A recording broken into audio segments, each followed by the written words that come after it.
Hey there, what's up, guys? Hey, there was a post over on Facebook I saw earlier on today that got me thinking a little bit. Oh, somebody was on there talking about the latest NHL season and how upset they felt that the Boston Bruins wound up losing in the playoffs in that 7-game series. Now, I'll be honest with you, I haven't followed the NHL very closely this year. It's been a couple of years since I have. The funny thing is, one of the reasons why I don't follow the NHL as closely as I probably should is because I can't really put the games on and have them on in the background while I do something else, right? I don't know about you guys, but when I watch hockey, I end up not wanting to do anything else. I end up just sort of watching the screen the whole time, which you think would be a positive thing. But some of us like to do a bunch of other things. We have a lot of different hobbies and other things that we enjoy. But the interesting thing was that there was one person in this group who said, I don't want to buy this hockey season, not after this one ended. Another guy says, no, I want to get this right away so that I can play with it and I can right the wrongs that happened before. And that really got me thinking, and it got me a little bit nostalgic. So back in 2012 is when it was. We were living in northeast China at the time.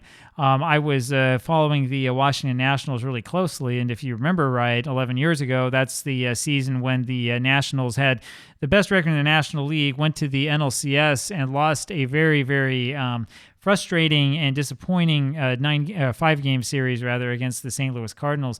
I wish it was 9-game, because if it were a 9-game series, I think that the Nationals would have won that one. I remember that series. I remember feeling really bummed out about it. I remember thinking that the Nationals were in good position to win that 5th game, and then they ended up blowing it. And what I can tell you about that, especially after a particularly good season, is that the desire that comes up in me to grab a hold of that season and replay it and make sure that the right outcome comes up this time is pretty high. I think anybody who's been in that situation, anybody who's seen like a really, really good team lose in the postseason, talk about like the 2001 Mariners, or we've talked about them before, but like the 1954 Indians, teams like that. You see a team like that in a good position, a strong position, and lose, you have that sort of itch that comes into the back of your ear where you think, boy, wonder what would happen if I had control of that, if I could change the outcome. Think about another older team, like the 1964 Phillies, which is always the favorite for these sort of projects. Right, the Phillies could have won and probably should have won, but didn't. And one of the reasons why they didn't win is because Gene Mauch, at least according to legend, mismanaged his bullpen and mismanaged his pitchers, and that's where a lot of the blame has gone. Whether that is fair or not is another question. In fact, this is one of those questions of baseball history that I'd be really interested in sort of studying and exploring on my own.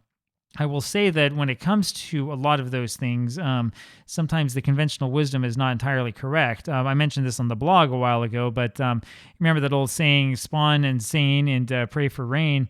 It's not entirely true when you look at the Braves pitching rotation down the stretch in 1948. The reason why Spahn and Spain pitched so much is because there were some nice off days in the schedule, and there were a few rainouts here or there, maybe one or two, and that allowed them to pitch more than you would normally expect if you weren't paying attention to what day of the week it was and what the actual date was. So there are a bunch of these little things that I do think would be interesting to look at, a little bit of playing around with sort of the a way that we remember baseball and looking closer to see, well, is that really true? Is that really the case, that the way that things were? And of course, is there a way to take a team that played well and then lost out in the stretch and instead change things up for them and play better with them? Think the same thing about like the 1978 Boston Red Sox, right? Is there a way you could take this team and turn them into a winning team, a team that was clearly very good, but that just sort of lost it down the stretch? Or the 1993 San Francisco Giants have the exact same question. Same thing goes for teams like the 1987 Toronto Blue Jays, though you'd also probably want to play with the Tigers season after seeing how they lost to the Minnesota Twins in that ALCS series, in which I think just about everybody concludes that the Tigers were the stronger team. There's a lot of stuff like this you can do with these games. It's one of sort of the really attractive part of these games, going back and playing through it again and noticing that even if you use the exact same lineups and you use the exact same transactions and everything is the same, going back and playing it again might yield a different decision. Maybe there's something different that happens as you play through each individual game, right? Maybe in a certain situation, like in baseball, you decide to bunt instead of deciding to do something else. Or as I played around with Action PC football before, maybe you have a different play calling strategy and you try to make things work one way or another. That's sort of the joy of these games, right? The counterfactual side of things. I think a lot of people who play big war games have that feeling as well, right? right? You want to go back to history, get things as realistic as they possibly could be, and then make a couple changes and see what happens. Now, you may or may not know this, but these days, the real popular thing among those who like war games and other major sort of simulations of huge things that happen in society is to play these computer games made by Paradox, a company from Sweden, I think it is, who makes games like Europa Universalis and Hearts of Iron, and most recently the latest in the Victoria series, where you can take control of a country and watch as history unfolds before you, but make different decisions that could take you down a completely different path and make all sorts of crazy things happen. That sort of thing's a lot of fun as well, because you have that little modicum of control, but at the same time, there's enough of sort of a random number generator and enough stuff going on to make it so that things will not turn out exactly the same way they did in real life. Anyway, one last point about this is that when it comes to sports and fanhood, I've learned over time that the thing that will make you a big sports fan is not necessarily the team winning, it's the team losing, especially if you have a really good team that came close but lost for whatever reason. Maybe it was a really exciting game, right?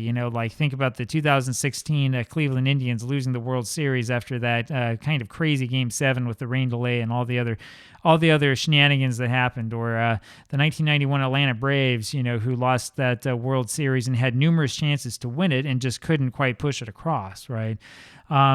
That's the thing that really will turn people into major fans, especially if you have a team that has come close time and time again only to lose, right? There was always, back before they won their World Series, there was always a certain difference between Cubs fans and Red Sox fans. Cubs fans had a lot of extraordinarily mediocre teams, with some teams that managed to make the baseball postseason, whereas Red Sox fans experienced teams that in some cases were extraordinarily good, but just weren't quite good enough. In fact, we're seeing one of those teams here on this channel. The 1949 Red Sox are an exceptionally good team, probably deserve to be considered maybe one of the greatest teams of all time, with good pitching and very good hitting, and yet just were not able to push it over the top.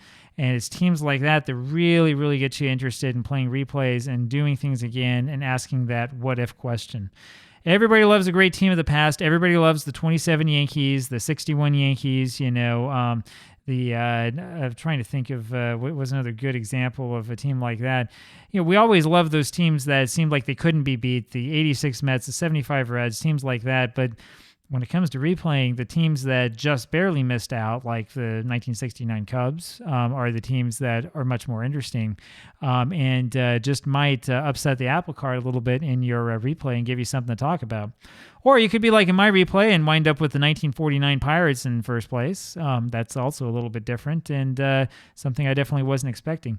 Anyway, there you have it. I would love to hear what everyone's thoughts are on the subject, and I think it's a lot of fun to talk about this stuff. It's one of the joys, I think, of being a replayer. Talk to you all tomorrow. Bye-bye.